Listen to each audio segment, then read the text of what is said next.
This is a brief overview of 2 Kings 13 to 15, which is a tale of the national pastime of Israel in the biblical days, which was mainly war, mostly civil war, idolatry, and revolving door kingships of Judah and Samaria. King 1 in this section was Jehoahaz, who did evil in the ways of idolatry and other evils in the footsteps of his grandfather Jeroboam, if I have the genealogy right. And you can check last Monday's video for more on Jeroboam. He was one of the very worst. God went to bat for, let's call him J1, because Sumaria was getting clobbered in the civil war against Judah, and in spite of God's help, J1 stayed evil and idolatrous despite God stepping up to go to bat for him. Or what becomes obvious is that in these Bronze Age days there was limited things to do to make life interesting. No Xbox, no baseball, no TikTok. A real desert of fun activities to do, so they fought wars. And the kings tried to stay in power for more than a month against their adversaries. Certainly we can understand how earlier a man like King David could be both righteous and also almost always engaged in war and violence. Later in these chapters, a new king who is Jeroboam II, I call J2, was evil in the eyes of the Lord, and again God stepped up to preserve Israel amidst much suffering.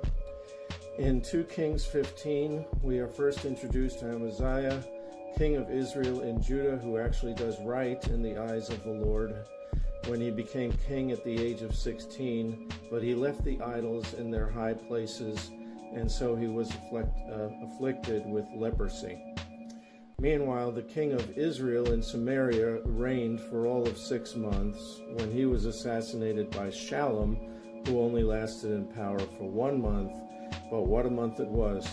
A very active month, rife with conspiracies.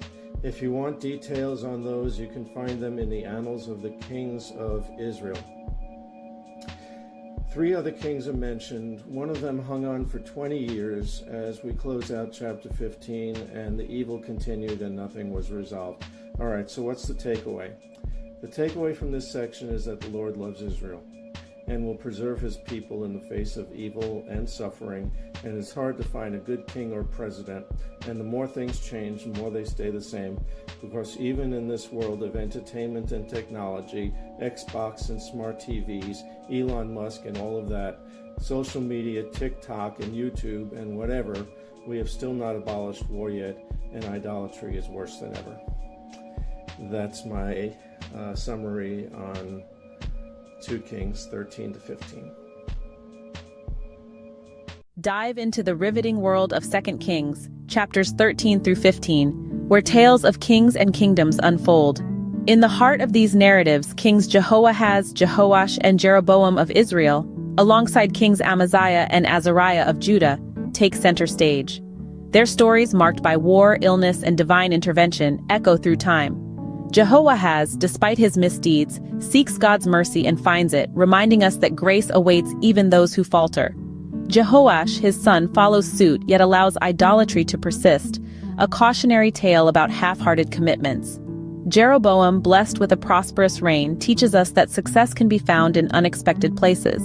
Meanwhile, Amaziah, despite his victories, falls prey to pride, an age-old warning against hubris. Finally, there's Azariah, who, despite his leprosy, reigns for an impressive 52 years, exemplifying that strength can flourish amidst adversity. So, in these age-old tales, find timeless lessons of mercy, commitment, humility, and resilience. These kings, though long gone, continue to teach us. Embrace their stories, learn from their triumphs and mistakes, and apply these lessons to your life today. Remember, history, if well learned,